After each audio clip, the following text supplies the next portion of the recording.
주님께서 여러분과 함께 사제의 영과 함께 마르코가 전한 거룩한 복음입니다. 주님 영광 받으소서. 장절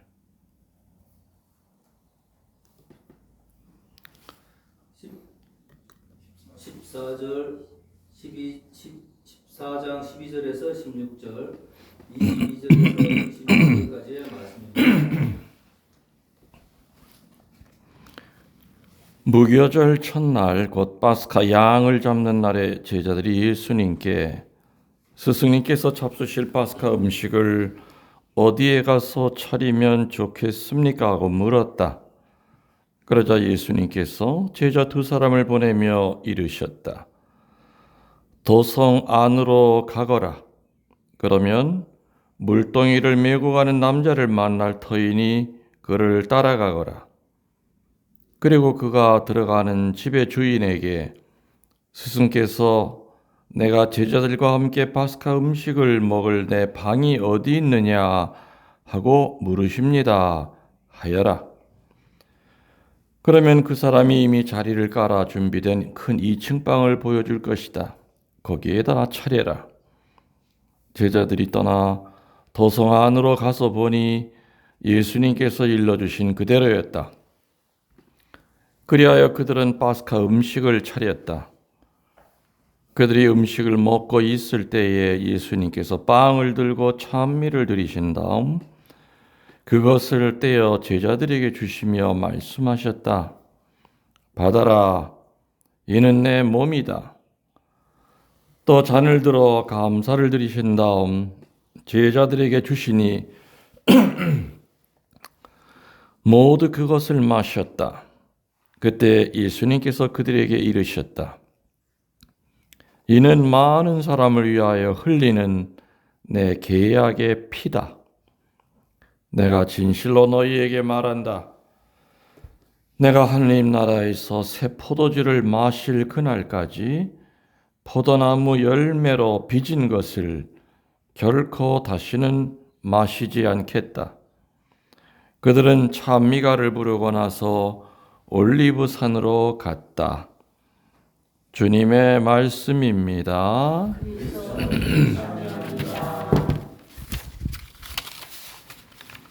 참 예수님, 주님의 이름으로 평화를 빕니다.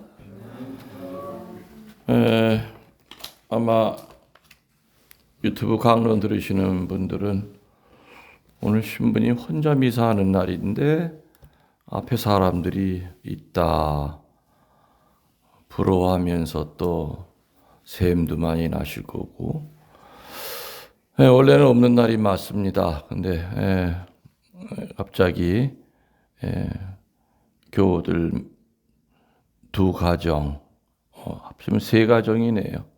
신혼부부 가정이 있으니까 이렇게 해서 또 그냥 내가 아는 지인들 같이 성체성혈 대축일 미사를 봉헌하고 있습니다. 사실 사돈끼리 전부 다 천주교 신자 만나는 건 확률적으로 볼 때 되게 쉽지 않습니다. 또 더군다나 다 연결이기도 돼 있어요. 그래가지고 뭐 자세한 거를 뭐 이렇게 얘기를 할 수는 없는 거고 아무튼 이 식구들 이렇게 보면서 참 하느님께서 묘하게 맺어 주신다. 누가 중신한 것도 아니고 둘이서 서로 이렇게 알아서 결혼하려고 보니까 또 다 연결이 되어 있더라. 그래서 하느님께서 맺어 주신 것이 분명한 부부들이다 하는 느낌이 강하게 와 닿습니다. 오늘 성체성혈 대축일이죠. 비오는 천주교 신자로 사는 것에 대해서 어떤 자부심이 있어요. 프라이드가 있어요. 그럼 왜 천주교 신자들로 살 때 천주교 신자이기 때문에 뭐 행복한 부분이 있겠죠? 어떤 게 행복한 것 같아요? 이래서 나는 천주교 신자로 사는 게 행복합니다라고 만일에 이방인들이 비여한테 성당 다니신다며요. 예. 그럼 성당 다니면은 행복합니까? 당연히 행복하죠. 이렇게 얘기하겠지. 그럼 또 물을 거야. 그럼 뭐가 행복하세요? 우리는 뭐라고 대답할까요? 여러분도 같이 한번 생각을 해보세요. 답을. 그런 질문을 받았을 때 어떻게? 이게 더 탁 물으니까 조금 더 이제 뭐 다른 일반 사람들도 물론 더 많이 베풀고 이렇게 다른 삶을 살고자 하시는 분들이 많겠지만 천주교 신자다 보니까 그런 분들 일반 사람들에 비해서 좀 더 마음의 여유를 가지고 타인을 위해서 조금이라도 더 감사하는 삶을 살고자 노력하게 되는 것 같아서 받아. 좀더 행복하게 느껴지는 것 같습니다. 항상 나는 질문을 할 때 그날 그 주제에 맞춰서 질문 포인트를 해요. 오늘이 성체성혈 대축일이잖아요. 그럼 분명히 신부님이 성체성혈에 관계된 질문을 하실 거다 하면서 이 잔머리가 팍 돌아가야 되는데 천주교 신자들에게 있어서 가장 행복한 것은 뭐냐? 두 가지예요. 며칠 전에 식사를 하는데 몇 명이서 어느 자매가 나한테 뜬금없이 신부님 어느 때가 제일 행복하세요? 그러는 거예요. 근데 나는 글쎄 그냥 바로 망설임 없이 미사 드릴 때가 제일 행복해 그랬어요. 미사 드릴 때가 제일 행복해. 그리고 그 미사를 통해서 교우들이 성체를 영하면서 그 행복해하는 모습을 볼 때가 제일 행복해 그랬어요. 고민할 것도 없이. 마찬가지죠. 천주교 신자들에게 있어 가장 행복한 것은 두 가지라고 저는 봐요. 첫 번째는 성체 성사가 있다는 것이 첫 번째 행복이고, 두 번째는 성모님이 계시다는 것이 두 번째 행복이에요. 성모님은 울타리이죠. 울타리예요. 우리를 위해 늘 전구해 주시는 울타리예요. 우리 교회에 성모님이 안 계시다고 그러는데 얼마나 쓸쓸하고 차가운 교회였을까. 우리는 특별한 축복이에요. 성모님이 계시다는 것이. 그런데 이론적으로는 이렇게 내가 설명을 하다 고개들 끄덕거려요. 맞아, 성체, 그 다음에 성모님. 이건 우리 천주교에만 있는 거예요. 개신교에는 없잖아요. 근데 실제로 우리 신자들이 성체를 영할 때마다 행복할까? 묵주를 들고 기도할 때마다 정말 행복의 눈물을 흘린 적이 있었던가? 눈물이 날 정도로 기쁜가? 성체 영하고 내 손에 묵주가 이렇게 들려서 묵주를 하나하나 넘길 때 묵주알 하나하나이 기쁨의 눈물로 내 발밑에 떨어진 적은 있었던가?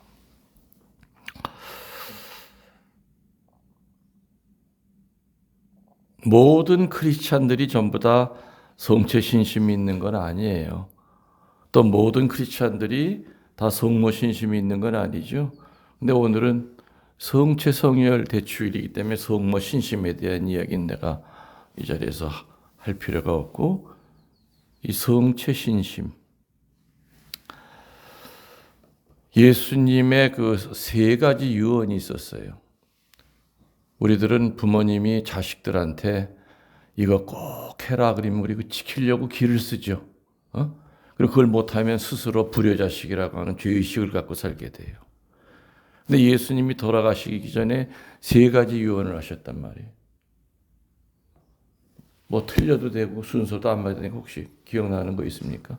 예수님의 3대 유언. 기다려야 시간만 가니까 내가 얘기하는 게 빠르죠.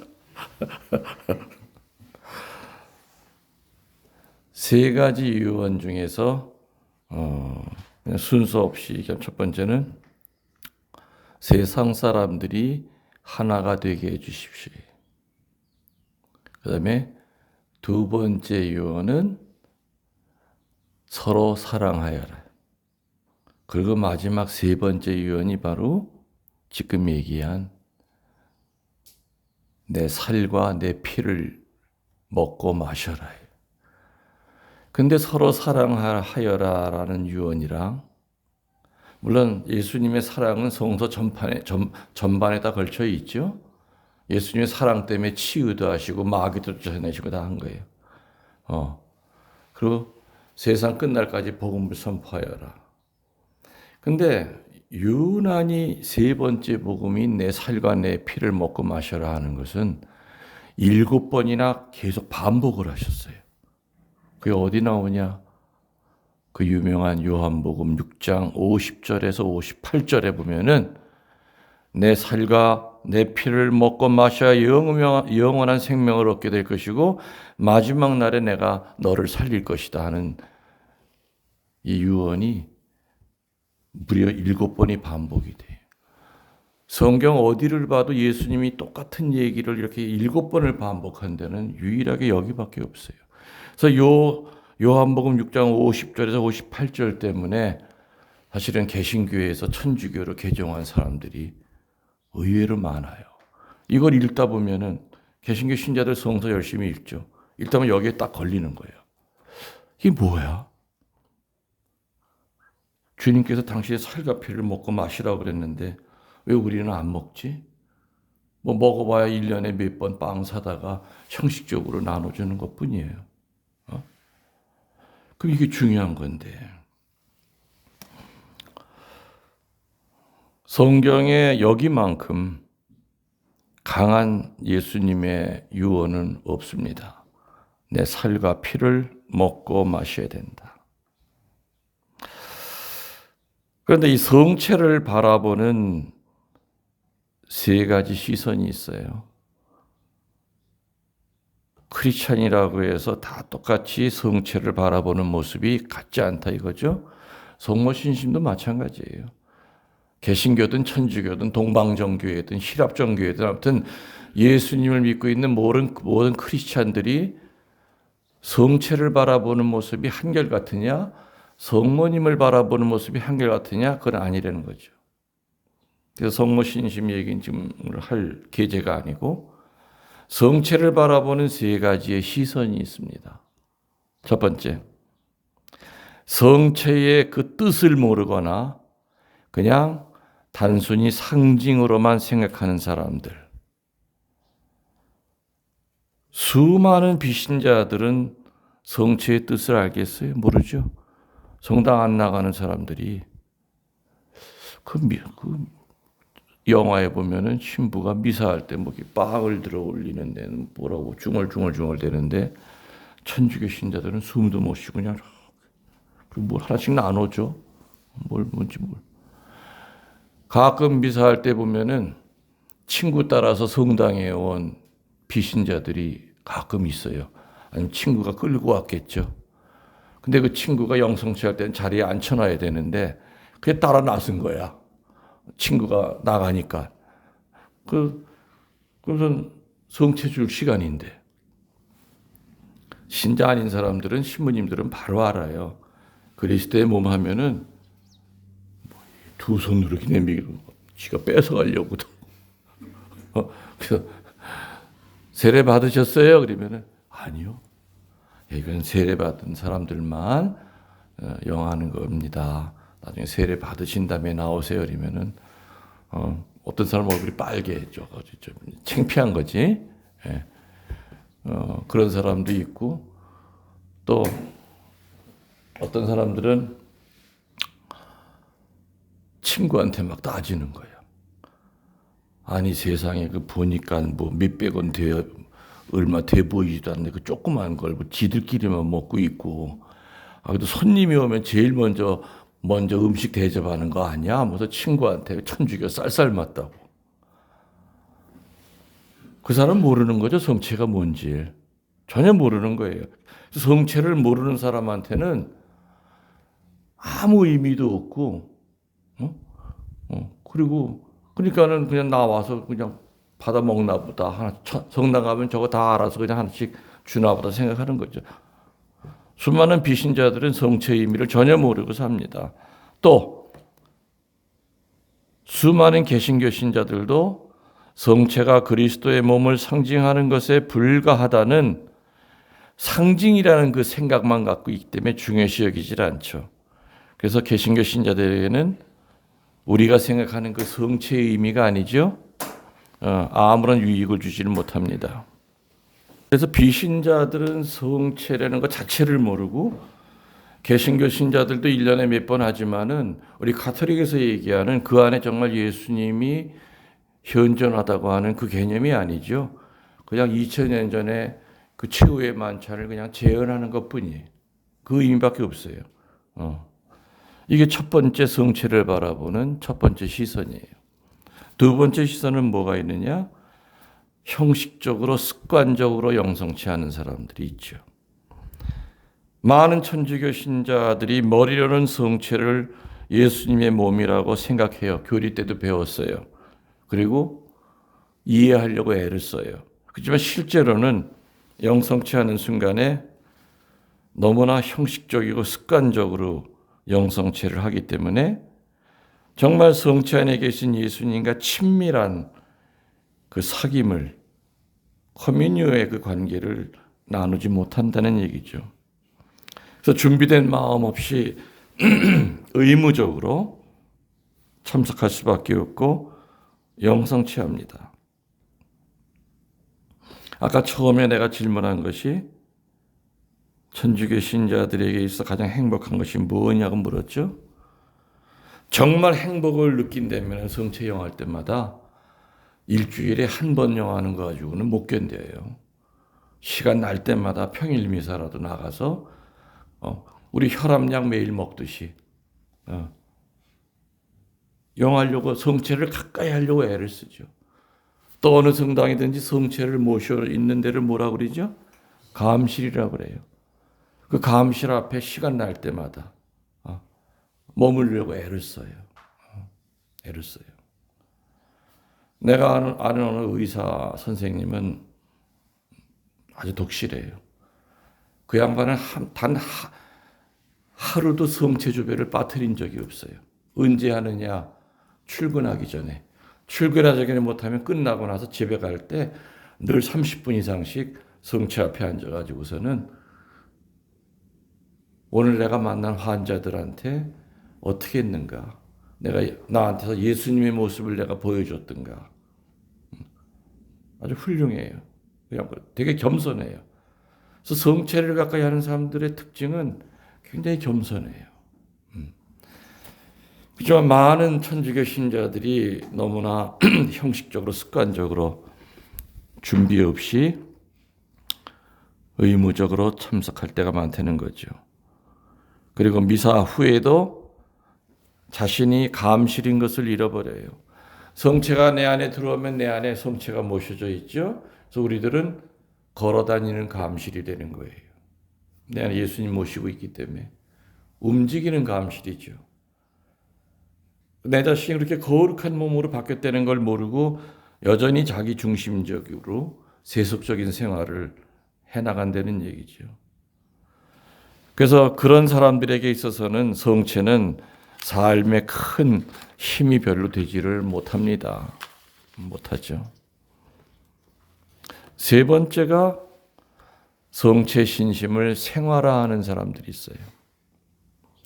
성체가 참으로 그리스도의 몸이고 그리스도께서 성체를 통해서 우리 가운데 계시면서 우리에게 필요한 힘도 주시고 우리를 변화시켜 주신다는 그 체험을 못하면은 여전히 성체를 영해도 느낌이 없죠.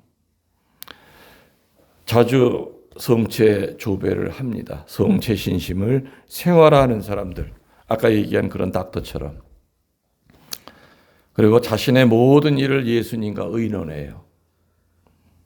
그리고 틈만 나면 자주 미사 영성체하고 예수님을 중심으로 모시고 그분의 힘으로 살아가요. 내 피정 때 그런 얘기를 한 적이 많이 있는데, 나는 7년 동안 수인사목을 했어요. 수인사목은 교도소 사목이죠. 물론 이제 본당 신부하면서 겸임을 했어요. 되게 바빴어요, 옛날에. 내가 수인사목을 할 때가 한국에서 사형이 제일 많이 집행되던 노태우 시절이에요. 그때가 사형 집행이 제일 많았어요. 그래서 수인사목 신부들은 여기저기 불려다니면서 형장에 입회를 많이 했어요. 교도소에 미사를 가면은요, 그 미사 때 못 나오는 사람들이 있어요. 사형수들은 미사에 같이 못 나와요. 참석을 못 시켜요. 그러면 사형수들 성체를 따로 이렇게 준비해가지고 일반 죄수들 이제 미사 끝나고 난 다음에 성체를 모시고 그 사형수 감방으로 가요. 간수가 앞장서서. 그러면은 우리 신자들 사형수들은 미사 지금 시작했겠다 생각하겠죠. 그러면 신부님이 오실 때까지 그 철장 앞에서 1시간 이렇게 무릎을 꿇고 기다려요. 그러다가 내가 들어오는 소리가 나면은, 그리고 그 앞에 딱 서면은 울기 시작해. 펑펑 울어. 그래서 진정시킨 다음에 성체를 영해줘. 왜 그들이 그게 눈물을 흘릴까? 예수님 만난다는 게 너무 반갑고 기쁜 거죠. 또 한 가지 이유는 한 달 후에야 신부님이 또 올 텐데 그 안에 내가 살아 있으려는 보장이 없어. 그럼 내가 오늘 영하는 이 성체가 내 생애의 마지막 성체야. 눈물을 펑펑 흘려. 펑펑. 사실 우리들도 사형수예요, 아니에요? 넓은 의미에. 사형수예요. 형이 언제 집행이 될지 몰라요. 요즘은 그거는 뭐 나이도 따지지 않아요. 글쎄, 지금 니들 동갑내기니? 몇 살이냐, 비호가? 50년 후에는 몇 살이 될까? 90이 다 되겠지? 그리고 우리 이 아저씨 아줌마들은 50년에는 다 뼈도 다 사가서 없어졌겠지? 그죠? 그러니까 이게 사실 요즘 뭐 100세 시대라고 하지만 그 쉬운 얘기 아니거든요. 치매 걸려서 100세를 사느니, 그죠? 비참하잖아. 그렇게 사느니. 그래서 우리는 전부 다 유한성 안에 살고 있는 사형수들의 넓은 의미에. 그래서 우리들도 그 사형수가 성체 영할 때마다 눈물 흘리면서 영하듯이 그런 마음으로 내가 오늘 영하는 이 성체가 내 생의 마지막 성체다는 마음으로 영할 때는 가슴이 찡하죠. 눈물이 핑 돌 수밖에 없는 거예요. 수인사목하는 신부들이 제일 깜짝깜짝 놀라는, 수인사목하는 신부들은 휴대폰을 못 꺼놔요. 왜냐? 교도소에서 전화가 오기 때문에. 새벽 몇 시라도 와요. 사형 집행이 법무부에서 갑자기 떨어지기 때문에 그래요. 그래서 밤중에 전화 오면 깜짝깜짝 놀라죠. 손을 막 울려. 시계를 보니까 새벽 2시야. 혹시 딱 들으니까는 교도소장이, 주머님 밤늦게 죄송합니다. 내일 아침 7시에 천주교 신자 아무개 형 집행되니까 주머님 5시까지 오셔서 종교 행사하시고 입회해 주십시오. 걔가 드디어 가는구나. 세상에 있을 때는 조폭이었어요. 사람을 둘을 죽였어. 근데 들어와서 세례받고 교리 배우고 세례받고 난 다음에 애기처럼 살아. 천사처럼 살아. 세례받으면 우리 다 죄사함 받잖아요. 걔는 유일한 즐거움이 신부님 한 달에 한 번 보는 거예요. 그래, 안드레아야, 신부님이 청와대에 놓았으니까 무기징역 될 거야. 걱정하지 마라. 진짜예요? 그래, 신부님만 믿어. 이랬던 애가 내일 아침에 집행이 되는 거예요. 내일 아침에 가서 그 아이의 얼굴을 어떻게 볼 것이고 무슨 말을 어떻게 해야 될까? 앞이 캄캄하죠. 참 한 잠 못 자고 아침에 가면은 간수들이 갈아입을 옷을 딱 들고 기다려요. 그러면 긴 교도소 감방을 걸어가면 발자국 소리밖에 안 들리죠. 사형수 감방 앞에까지 가요. 나는 내 발걸음은 천근만근이. 근데 그 아이 있는 철장 앞에 딱 서면요, 이 아이가 그 새벽인데도 벽을 보고 이렇게 기도를 하고 있어. 벽에는 뭐가 있느냐? 밥을 가지고 만든 십자가 있죠. 밥을 모아가지고 그 십자가 앞에서 기도를 하는데 그 옆에 얼굴에서 뭐가 뻘건 게 흘러내려. 피땀이 흘러내리는 거야. 그 사람은 피땀을 흘릴 수 있어요. 의학적으로도 사람이 극도의 공포에 사로잡히면은 모세혈관 이런 것이 터져서 땀이랑 같이 흘러내리는 혈안증, 라틴어로 히모크라티스라고 그러는데 그런 현상이 일어나요. 그래서 예수님이 겟세마니에서 피땀을 흘렸다고 그랬죠. 그건 그냥 꾸며낸 얘기가 아니에요. 예수님도 정말 피땀을 흘렸어요. 나도 그걸 봤거든. 여러 번 봤거든. 사람이 피땀을 흘릴 수 있구나. 얼마나 괴로우면 그 시간이. 피땀 흘리면서 기도하다가 인기척이 나서 옆에 보니까 나랑 간수가 서 있잖아. 그냥 기절해버려. 설마 했더니 오늘이 내가 죽는 날이구나. 지도 밤새 괴로웠던 거지 뭔가. 사람은 자기 죽을 때를 알아요. 짐승도 알듯이. 그래서 내가 들어가면 기절해 있는 애 물 먹여가지고 깨워놓으면 날 보면 또 기절하고. 내가 아주 저승사자처럼 보였을 거예요. 그래서 마지막으로 어떡하냐. 가지고 간 그 성체를 잘게 잘라가지고 숟가락에다 이렇게 녹여요. 그래서 입 벌려봐. 너 성체형에 너가 네 발로 일어난단다. 억지로 집어넣어. 근데 입에서 맴돌고 못 생겨. 사람이 죽기 전에 물도 못 넘기는 이유가 그거예요. 목에다가 손을 대고 안수를 하죠. 주님 제발 들어가 주세요. 그럼 꿀떡 넘어가는 소리가 나. 성체를 영하고 난다면은 어디서 그런 힘이 생기는지 일어나요. 그리고 자기가 마지막 죽을 때 입을 옷을 갈아입고 신부님 저 준비됐습니다. 저는 제가 더 떨리죠. 내가 걔 팔을 잡고 가야 되는데 오히려 걔가 내 팔을 잡고 부축해서 형장으로 갑니다. 문을 열고 들어가면 밧줄이 이렇게 내려와 있고 유리창 안에는 입회인들이 걔한테 피해봤던 그 집 식구들, 변호사들이 쫙 이렇게 앉아 있어요. 교수형은 얼굴을 가려줘요, 보재기로. 근데 우리 신자들은 대부분 안 가려요. 왜? 신부님 마지막 강복하는 거 보면서 죽겠다고. 그리고 오히려 나를 위로해요. 신부님 울지 마세요. 저 괜찮아요. 그래, 미안하다. 너 먼저 가서 예수님 만나고 성모님 만나고 언젠가는 신부님도 따라갈 거다. 마지막 강복을 주죠. 마지막 강복이 끝나는 동시에 그 옆에 있던 간수가 확 잡아당겨. 덜커덩하고 떨어지면서 이제 목이가 다 뼈가 부러지겠죠. 두 팔, 양발을 묶어 놓으니까 막 흔들려, 몸이. 밧줄이 막 흔들려. 그 밑에는 안 들여다봐도 알아. 얘가 얼마나 괴롭게 지금 죽고 있는지를. 근데 아무리 체력이 강해도 4, 5분을 못 견뎌요.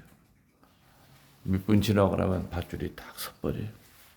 그러면 제일 먼저 의사가 내려가서 칠성판에 뉘어놓고 사망 확인을 해요. 그 다음에 내가 가서 이제 마지막 임종경 기도해주고 내가 한번 끌어안아주지. 근데 우리 신자들은 죽은 다음에 얼굴이 더 이뻐. 오히려 그냥 혈색이 빨갛스름하게 들고 어떤 때 내가 의사가 선생님 다시 한번 해달라고 그랬어요. 안 죽은 것 같다고. 신부님 심장 멈췄습니다. 우리 신자들이 그렇게 사형수들이 그 교수형 받으면서도 그렇게 담대하고 죽고 난 다음에도 그렇게 얼굴이 아름다운 그 힘이 뭘까?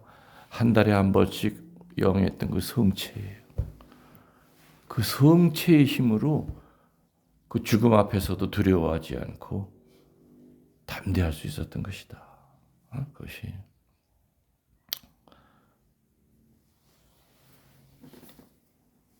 성체 신심을 생활화하는 사람들은요, 자기 능력 이상의 일을 하게 돼요.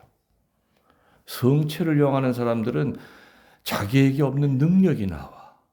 상상할 수 없는 능력이 나와. 그러면서 예수님의 인격으로 변화가 되어간다는 얘기죠.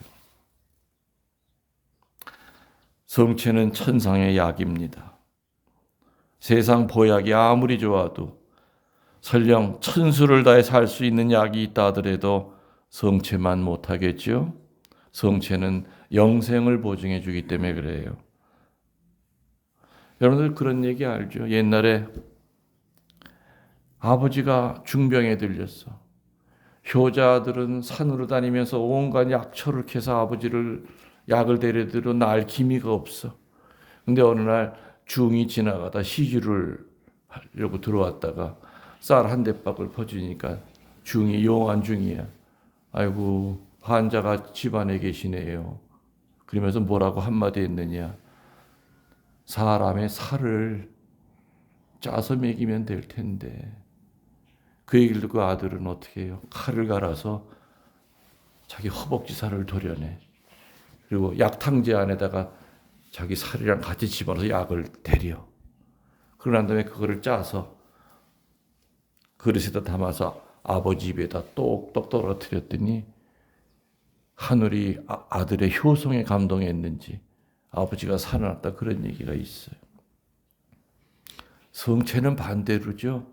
하느님이 당신의 살을 쪼개서 죽어가는 우리들을 살리려고, 어둠으로 힘들어하는 우리를 살리려고, 상처 때문에 괴로워하는 우리를 살리려고, 과거의 그 어두움 때문에 헤어나지 못하는 우리를 살리려고 당신의 살을 우리 입에다 집어넣으시는 것이 바로 성체예요. 그래서 천상의 약이라는 거죠. 이 세상에서 예수님과 하나 되는 방법이 있다면 그것은 말씀보다도 위에 있고 그런 성체예요. 그래서 우리 성체를 영하는 천주교 신자들은 예수님의 신성에 참여합니다. 그리고 성체를 영하면은 성령과의 일치를 이루게 되고, 그리고 성체를 영하면 예수님과 한 마음이 되죠. 예수님과 한 마음이 되기 때문에 예수님 마음은 온유하고 겸손하다 그러죠. 그래서 우리들 마음이 바뀌는 거예요. 칼날처럼 삐죽삐죽 날카롭던 마음들이 둥그러운 마음으로 바뀌어요. 우리 사람이라고 할 때 라자에다가 미음 받침이죠. 근데 그 미음을 내구탱이를 깎기 시작하면 이음으로 바뀌어요. 사람이 사랑으로 바뀌는 거예요. 그죠? 사람이 사랑이 되는 거예요. 그 가장 큰 힘이 우리 천주교 신자들한테는 성체예요. 성체예요. 개신교와 천주교의 근본적인 차이는 개신교의 신앙은 이 세상 살면서 예수님을 닮는 거예요. 근데 우리 천주교 신자들은 예수님이 되는 거예요. 뭐가 있기 때문에. 그렇죠. 성체가 내 안에 들어오면 갈라디아서 2장 20절의 말씀대로 이제는 내가 사는 것이 아니라 그리스도가 내 안에 사십니다. 그리스도와의 동일화, 바오로 사도의 말씀이죠. 이제는 내가 사는 것이 아니라 내 안에 그리스도가 사십니다. 그래서 성체를 영하는 천주교 신자들은 예수님처럼 기도하는 것이 아니라 예수님이 돼서 기도하는 거예요. 성체를 영하는 천주교 신자들은 예수님처럼 봉사하는 것이 아니라 예수님이 돼서 봉사하는 것이고, 성체를 영하는 천주교 신자들은 예수님처럼 순명하는 흉내를 내는 것이 아니라 예수님 자신이 돼서 순명하는 거예요. 1인칭, 3인칭이 아니라 1인칭으로 바뀌죠. 그래서 저는 늘 그래요. 성체 영화로 나오기까지는 뭐 성가를 부르더라도 일단 성체를 향하고 자리에 앉아서는 그땐 성체 부를 때가 아니다. 성체를 향한 즉시 내 몸은 주님의 몸이고 내 손은 예수님의 손이기 때문에 그 예수님의 손을 가지고 자리에 앉아서 치유기도 해라. 마음이 아픈 사람들은 가슴에 손을 대고 주님 제 역사 안에 들어오셔서 이 어둠으로부터 좀 자유롭게 도와주십시오. 정말 힘듭니다. 정말 누구를 미워하는데 이젠 지쳤습니다. 이젠 그 미움의 종이 되기 싫습니다. 욕심의 종이 되기 싫습니다. 그리고 몸이 아픈 사람들은 아픈 데다 손을 대고 주님 제가 간이 안 좋답니다. 좀 치유시켜 주십시오. 비아 같으면 성체령할 때마다 아기한테 손 대고지 주님 우리 아기 잘 크죠? 잘 돌봐주세요. 그때 그 손은 비아의 손이 아니라 예수님의 손이에요. 그지? 네. 이거는 개신교 신자들은 꿈도 꿔보지 못할 엄청난 축복이에요. 우리는 미사 때마다 예수님의 손을 가지고 우리 스스로 치유기도 할 수가 있잖아요. 그죠? 성체 성혈에 대한 이야기는 뭐 사실 해도 해도 끝이 없겠죠. 그렇지만 오늘 세 가지 시선에 대해서 얘기했어요. 첫 번째는 성체의 뜻을 아예 모르는 이방인, 그리고 뭔가 상징적으로만 알고 있는 개신교 쪽 그 견해들. 그 두 번째, 세 번째 다 천주교인데 두 번째는 뭐예요? 영하긴 영하고 이론적으로는 알고 있지만은 한 번도 성체 영하면서 뜨거움을 느껴본 적이 없어. 성체가 이렇게 큰 축복인 거를 느껴본 적이 없는 거죠. 형식적이 되고 의무적이 되는 거죠. 그러다 보니까는 대죄가 있는데도 아무런 의식 없이 그냥 영할 수밖에 없고. 세 번째는 그 성체를 내 삶 속에 생활하는 사람들. 우리들은 세 번째의 그 성체 신심을 목표로 살아야 되겠죠. 그래서 우리들 아까 내가 얘기했어요. 며칠 전에 어느 신자가 신부님 어느 때 제일 행복하세요? 그럴 때 어느 때라고 그랬어요.